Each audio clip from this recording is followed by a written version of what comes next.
At 118-103, the final. They take Game 2. Welcome to Playoff Central Live, presented by AT&T in the Bill Querim, alongside Isaiah Thomas and Steve Smith. We've got complete post-game coverage coming up here. We're going to hear from the players, the coaches, and from these guys right now. It's only Game 2, and they're down 2-0. Still a lot of basketball to be played here. But if you're a Minnesota fan, can you give me a reason why they should feel, Zeke, like they still got a chance in this series? Because right now, I mean, OKC looks like a wagon. Their confidence is definitely shaken. And here's why. It's shaken because OKC's defense has been so stifling. And it's been able to take one or two of their main weapons out of the game. You know, tonight, Randall was out of the game. The other night, you know, Anthony Edwards was out of the game. So they haven't found a way to really crack the defensive pressure that OKC is applying. Now, here's what OKC has that's totally different than most NBA teams now that we're watching. This is an old 80s basketball team. They got 2 7-footers. They got wingmen that are 6'5", 6'6", and they got a point guard, you know, in Shea, who is, you know, Michael Ray Richardson, Magic Johnson type, you know, not in terms of passing the ball, but in terms of their size. They are built as a 80s basketball team that's playing against 20-25 style, you know, shoot the three, shoot the three, shoot the three. And these guys are pounding you inside, making mid-range shots, blocking shots. And their 7-footers are really 8-footers because of their length, their wingspan. So that's what, you know, Minnesota has to try to figure out offensively. And if you're not running sets to try to get people free, if you're trying to isolate, go one-on-one, beat you off the dribble, the way this defense is set up, you're not going to beat them off the dribble without defensive help, and then they're quick enough to recover. I totally agree. I mean, what I love, Zeke, is that we're going to take away your first option. But obviously, we're going to fly around, and we all know closeout drill, right? They are getting to the ball the closeout at the same time as the ball is getting. Yes. And then they're understanding with that high basketball IQ, which is hard. I mean, sometimes you get in the game, you get tired, you're like, that's Isaiah Thomas. Do I close out short because he's a shooter and he's at – they're saying we're just going to close out to everybody close because I trust that my guy behind me, when I get beat, he's going to be there. Sometimes, you know, you rotate Zeke, you know, like ain't nobody there back there. Somebody close out. No, I'm going to go full out, close out to touch. And if you beat me, I know. I don't even trust. I know the next guy going to be there. Yeah. They're so locked in defensively right now. They're a very good defensive team. Yeah. But I think they've even gone to another level defensively where they're just grooving on defense like, let's just swipe down. They ain't going to call foul. Let's just swipe down. They're going to lose it. They're taking chances now with their defense. Minnesota shot 41% in the game from the field, 28 from three. And then you go back to Shai Gilgeous-Alexander, who last game wasn't as efficient as he usually is. In this one, he was spectacular. Yeah, so philosophically, right, you know, when Shai got interviewed at the end of the game, he said, hey, we're a defensive team. We rest on our defense, right? And that's what they approach the game with first. And then offensively, you know, he's good enough to get going, but he can trust what's happening on the defensive side of the ball. They get turnovers. They get out in transition. And their offensive game and their offensive strategy is, let's get a good shot, not a three-point shot. We're going to take a good shot. We're going to make the defense work. And when you look at, you know, their field goal attempts, you know, this isn't a team that's, you know, trying to get up 100 shots a night or trying to get up 53-point shots a night. They're playing 80s style basketball. And I asked you earlier, who was on that coaching staff? And Dave Bliss is on that coaching staff. He was Coach Knight's top assistant at one time. And when I was watching this defense, I'm like, hey, I recognize this defense because this is how we played. This is what we were taught. And you're not going to beat this defense playing one-on-one basketball and shooting threes.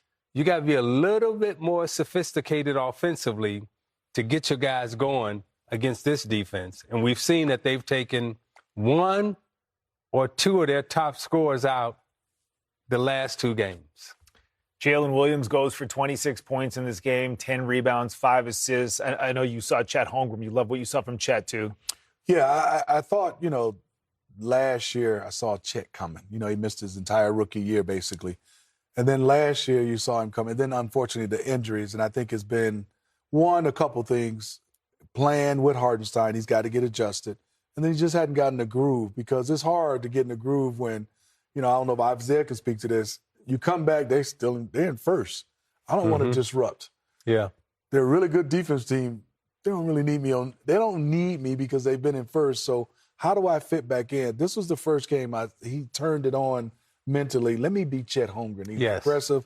So I think that's a scary thing for Minnesota. We know where Jalen Williams and Shea is going and all the others. Now you got Chet saying, I can be the best player on the floor on both teams. Right. And he ain't played like that, this confidence today. I think it's a scary thing if you get his confidence level back to where he was playing last year. 118-103 the final. OKC taking game 2. Let's hear from Chris Finch, who's at the podium right now.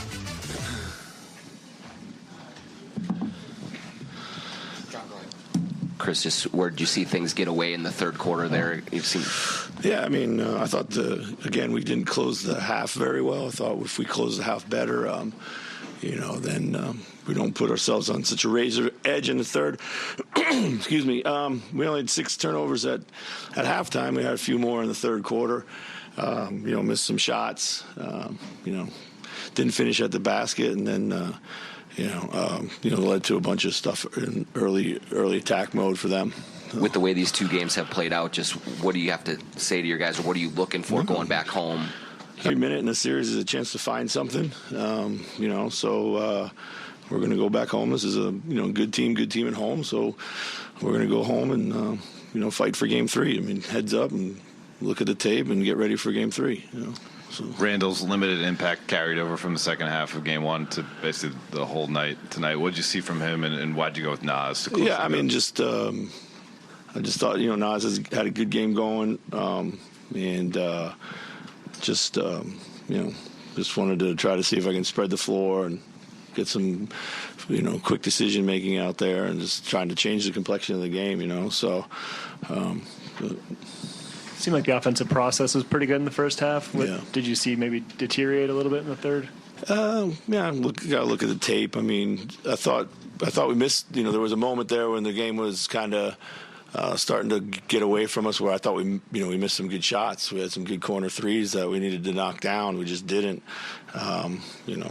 Overall, we shot the ball well in the first half, didn't connect in much in the third. So, Chris, the numbers say that when Mike Conley's been on the floor in this series through the 2 games, you guys have won those minutes by a lot. What is he doing in those times that you think is leading to success? And then conversely, when he's off the floor, what part of his presence is missing? Well, everybody. First of all, Mike is a high level game plan execution. He fights. He's tough. Chào cả mọi người đã quay trở lại với kênh của mình. Hôm nay mình sẽ tiếp tục hướng dẫn các bạn làm vòng với tiêu đề là kiếm bò. Bây giờ mình sẽ bắt đầu làm như này. Ôi dồi ôi, lên lưng nhí nhẹ em. Quen đó, quen đi, nhìn thấy người ấy. Hôm anh ngồi ô tô bắt lắm, nó không cần nhẹ bể, mọi lần là ngồi ô tô là bể. Còn cứ ngồi thanh tệ này là xe nhà thoải mái. Đúng là xe nhà, voi kia thì cứ nô. Em không chơi nào. Anh kia bảo là bao giờ trắng cái màu này không cho để đi dán màu trắng cho nó đẹp. Cái gì ạ? Con này là màu dài lắm. Máy móc rồi trong nó như xe mới luôn.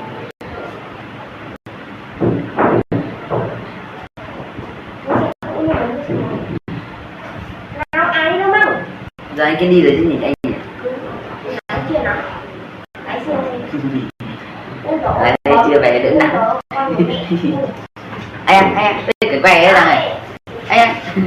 Cái cây lên ở nó bị nhận này. Đang ở thế này. Nhưng mà có kéo nhá. Thôi ở trong hai cháu này. Ôi trời ơi. Thế cái con cháu này đổi đi.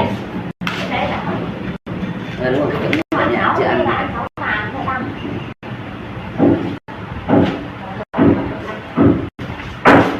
Quyền nó sẽ gầy lòng, nó sẽ mua những cái vé quyền mà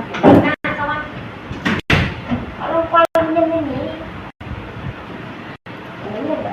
Ấn của ai giờ mà về được 48 cân phải lòng mất tất cả cái vé quyền mất Ấn đấy, nhìn đấy. Rồi người sẽ khoe. Đấy đi đâu quá mà sẽ sợi vô.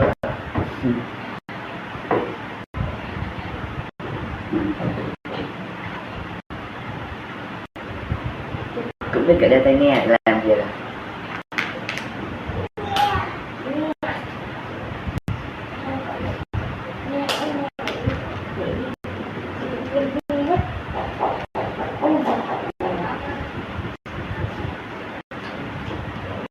Cũng biết cả đeo tai nghe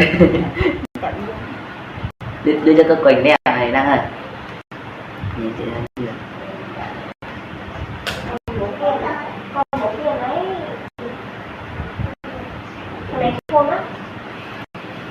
Đúng rồi. Đấy, cái phim này nó lát nhưng mà cũng nhiều người xem.